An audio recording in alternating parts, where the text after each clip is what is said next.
السلام عليكم ورحمة الله تعالى وبركاته. مرحبا بكم على قناتكم شيوات سهلة مع مريم. كنتمنى الفيديو ديال اليوم يلقاكم في احسن حال وانتم كتشاهدوه. بالنسبة للفيديو ديال اليوم غيكون عبارة على معسلة رمضانية سهلة واقتصادية. كما كتشوفوا كتجي بهذا الشكل قريوش او كريوش او عين جمل، كل واحد وشنو تيسميه. كما كتشوفوا القرمشة والشكل ديالهم كيفاش تيجي، راه كيجيو رائعين. نتمنى الفيديو ديال اليوم يعجبكم، ما نطولش عليكم نخليكم مع طريقة التحضير.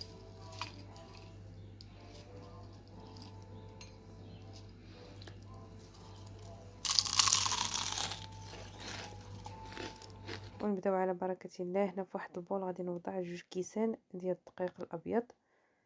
هنا كما شفتوا درت معكم واحد الكمية لا بأس بها، باش هكا نتوما يعني تقدروا تزعموا انكم تحضروا هاد المعسلة، كتجي رائعة. هنا درت الملح تقريبا نصف ملعقة صغيرة، وهنايا عندي ملعقة صغيرة ديال خميرة الحلويات او نصف كيس ديال 8 غرام، يعني درت 4 غرام ديال الخميرة ديال الحلويات. غادي نضيف ملعقة ديال السكر، وهنايا عندي تقريبا نصف كأس ديال الزبدة اللي غنضيفو للخليط، وغادي نبسبس هاد المكونات جيدا. بالنسبه للزبده تقدروا تاخذوا اي زبده عندكم، من الاحسن تكون حيوانيه. انا هنا كانت عندي متوفره النباتيه، ولكن معليش يعني قضيت بها غرض. هنايا درت ملعقه ديال الخل، كما كتشوفوا اي خل عندكم. صافي غادي نبسبس هاد المكونات حتى يتلبس ليا هذاك الدقيق مزيان بديك الزبده. من بعد غادي نعجنوه بماء الزهر. كنحاول نلبس هذاك الطحين ديالي مزيان بديك الزبده، ومباشره هنايا غادي ندير في الاول نصف كأس ديال الزهر، من بعد فانا غادي نضيف النصف الاخر. هنا حاولوا انكم تجيكم العجينه يعني شويه قاصحه، ما تجيكمش لينه بزاف. هنا راه زدت النصف الاخر، نصف كأس ديال الزهر. المهم كتعجنوا بالزهر حتى كتحصلوا على واحد العجين اللي كتكون متماسكه. هنايا غادي نجمع العجين، غادي نوضعها في واحد البلاستيك غذائي ونخليها ترتاح مزيان، يعني تقريبا واحد ساعه. وهكا غادي ندوزو باش نكملوا الشكل ديال قريوش اولا قريوش ديالنا. هنا بعد ما تجمعت ليا العجين كما كتشوفوا كنحصل على واحد العجينه متماسكه.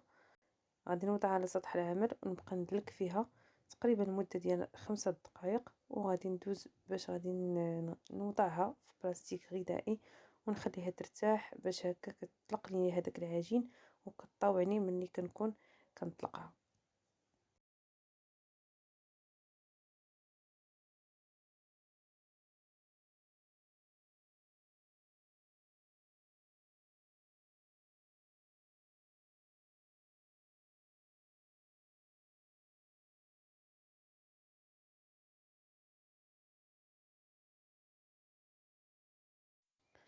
بعد ما ارتاحت لي العجين غادي ندوز باش غادي نطلقها فوق سطح العمل. كناخذوا سطح العمل كنرشوه بالمايزينا. هنا ضروري ما تستعملوا المايزينا او النشا، يعني طرقوا به العجين، وهو اللي كيعطينا هذاك التوراق وكيعطينا حتى داك يعني داك الفويطاج اولا داك القرمشه.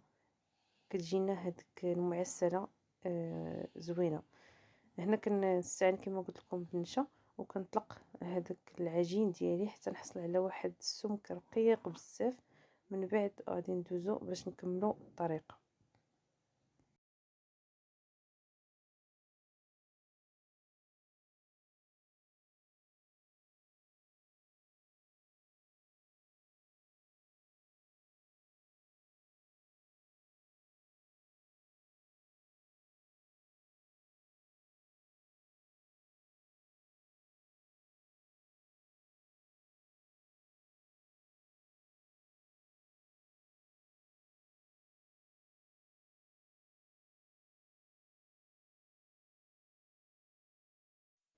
هنا كما شفتوا بعد ما طلقت العجين كنحصل على واحد السمك اللي رقيق جيدا. كنحاولوا اننا نعطيو هذاك العجين واحد لا فورم ديال مربع او مستطيل، باش هكا كيسهل علينا ملي كنجيو نلويوه، كيعطينا يعني الشكل اللي بغينا. هنايا كنوزع المايزينا مزيان فوق الوجه ديال العجين، وغادي نبدا نلويه كما غادي تشوفوا اولا تنروليه بهذه الطريقه هذه. يعني حاولوا انكم ما ترخيوش بزاف وما تزيروش، يعني بهذه الطريقه هذه حاولوا انكم ما تزيروش العجين، يعني دوروا دوره كامله. صافي غادي نستمر بنفس الطريقه وانا كندور هذاك العجين حتى يعني نكمل هذا المربع هذا حتى الاخير وندوزو باش غادي نقطعوه.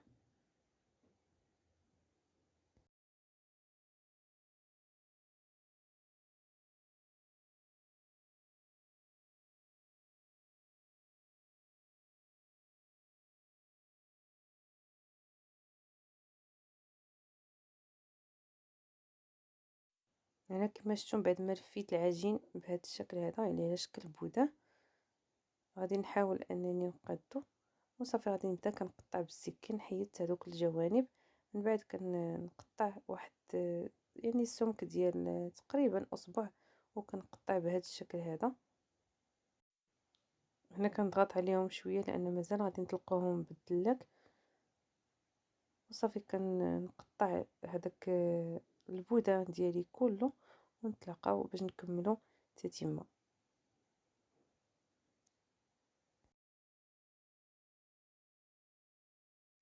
كناخد هذوك الوحدات من بعد ما كنضغط عليهم شويه بالاصبع ديالي، وكنحاول يعني نطلقهم بالدلاك كما كتشوفوا بهذا الشكل من الراس حتى للراس بهذه الطريقه هذه. صافي غادي نستمر بنفس الكيفيه تنسالي جميع الوحدات وندوز باش غادي نقليهم.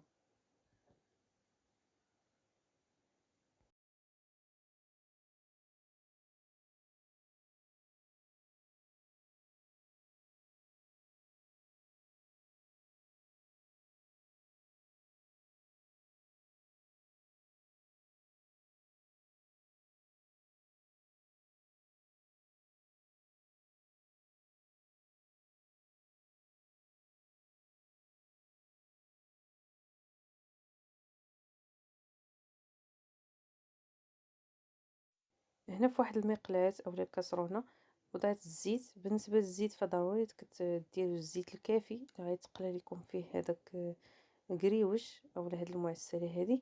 وبالنسبه للطريقه ديال القلي يعني ضروري بمجرد ما كترميو هذاك القريوش ديالكم فكتقلبوه وكتحاولوا انكم يعني تحلوه هكا بالفرشيط، وكتحاولوا انكم تدخلوا فيه الزيت في الوسط باش كيتحل معكم. غنوريكم الطريقه يعني واضحه.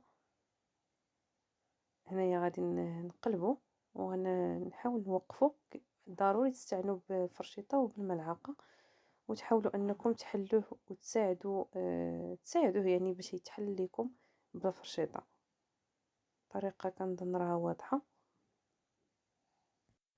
وبالنسبه للنار فما تجهدوش عليه العافيه باش هكا يتحمر غير بشويه ويتقرمش، يعني تدخلوا الطياب حتى من داخل ما يتخطفش ليكم. هنايا كما كتشوفوا غادي نقلبها. مجرد ما كنلوحها كتشد شويه غير راسها، صافي غادي نقلبها ونحاول نحلها هكا بالفرشيطه. وانا يعني كنكب عليها الزيت في الوسط، كتحل غير بوحدها كما كتشوفوا.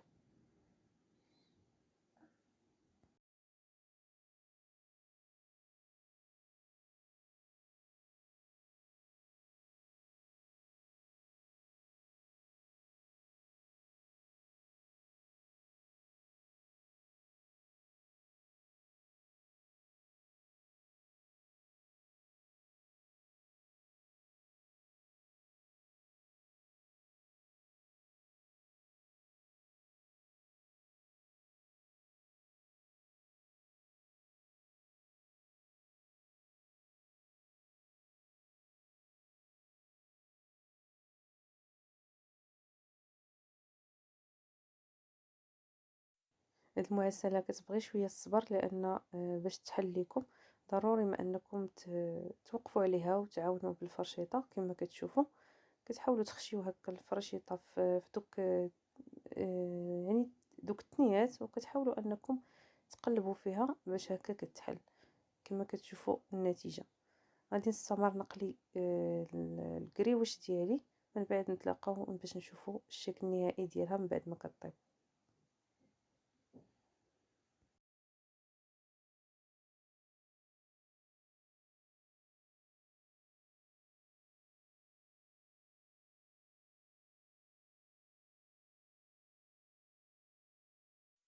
هنا مباشرة ملي كتحيدوها من الزيت فضروري توضعوها في واحد الكسكاس اولا واحد المصفات باش هكا يعني كتستقطر لكم من الزيت مزيان.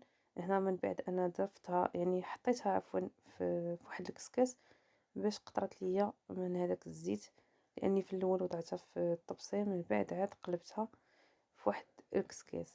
صافي هنايا كما قلت لكم غادي نستمر في الطياب ديال هاد الكريوش ديالنا، نتلاقاو مع الشكل النهائي.